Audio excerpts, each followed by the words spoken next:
Hi guys, welcome back to my channel. My name is Eno.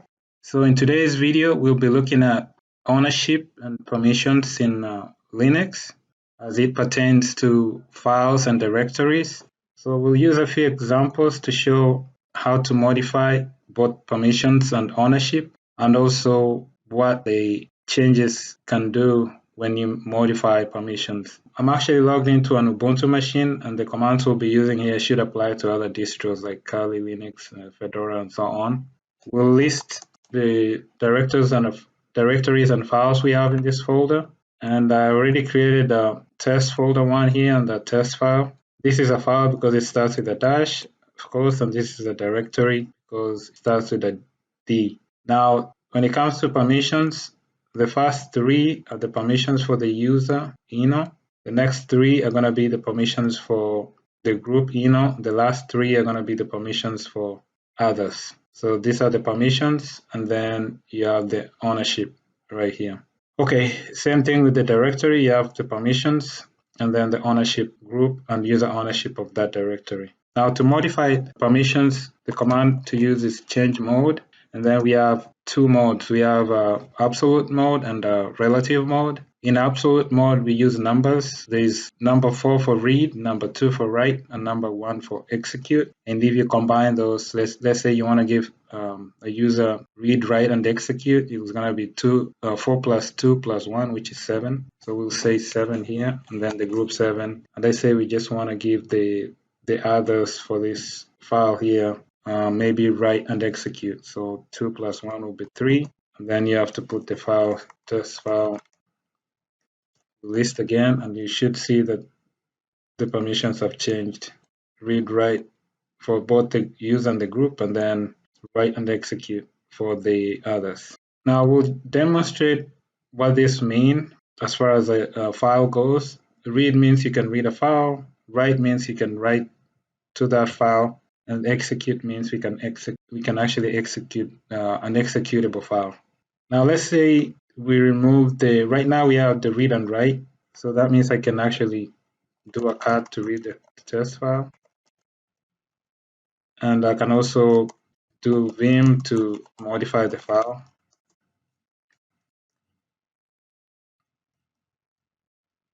I should be able this is a new line. If I scroll back, I added a line. Now if I remove these two permissions, the read and write, I shouldn't be able to read it, and I shouldn't be able to write to it. So another way to modify permissions, we can use relative mode, which uses letters. So it will be, let's say for example, we want to remove the read and write permissions. We can say user minus read. So minus R for test file.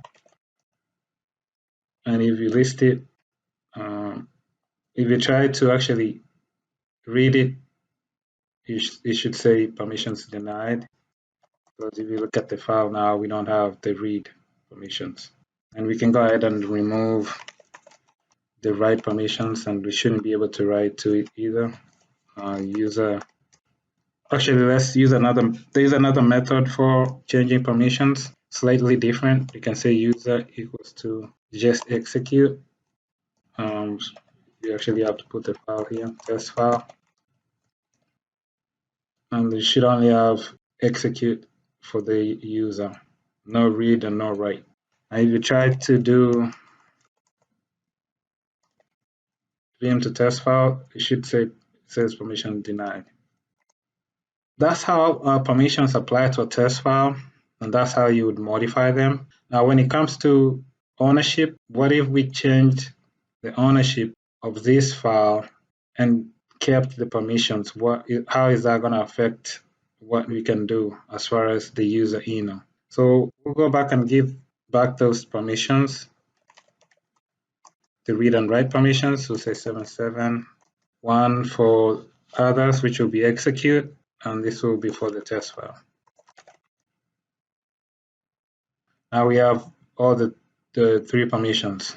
What I'll do is I'll create a new user and assign the user ownership of this file, and then we'll see how that affects what the user Eno can do to that file. So a new user, say user add Joe. Let's say sudo password. So we created a new user Joe. Let's say ID Joe, and we can see that there is a group Joe, and then of course the user Joe, the user ID and group ID. If we list the folders, I mean the contents of this folder, we have this test file. Right now the user owner is Eno, group owner is Eno. We'll change this to Joe and see how that affects the permissions. So to do that, we'll say change ch on to Joe, the user, group Joe on test file. We might need to do sudo here. So as you can see here, the user is Joe, the group is Joe. The user Eno shouldn't be able to view or edit the file. So if I say cat test file, permissions denied. Vim test file, permissions will be denied also. So that's how permissions and the ownership work on a file in Linux. Now let's say we are working with a folder. We have a test folder here, which should have subfolder in it. List test folder 1 has a subfolder inside of it called test folder 2. Now we have permissions for read and execute. Those are user permissions. Read for the group Eno, and then read for all the others. When we have read permissions on a directory, it's different from a file. What that says is that we should be able to list whatever that's inside a folder. When you have write permissions for a directory, it says you should be able to create a file or delete a file inside a folder. And for execute, it means you should be able to cd while you're cd into a folder or inside that folder. We can test that by first trying to cd into this folder. We should be able to, since we already have the X, but we don't have write permission. So we'll check the cd and we should be able to cd into test folder 1, no problem. However, we don't have write permissions. So if I try to touch test file 4, I get permissions denied. This is because we don't have write permissions. Now, what happens if we remove these execute permissions? We shouldn't be able to cd. We shouldn't be able to pretty much do anything since we cannot cd into that folder. So we'll do chmod. We'll say user. We'll remove X on test folder 1. Actually, we need to go back to this directory and then run that command.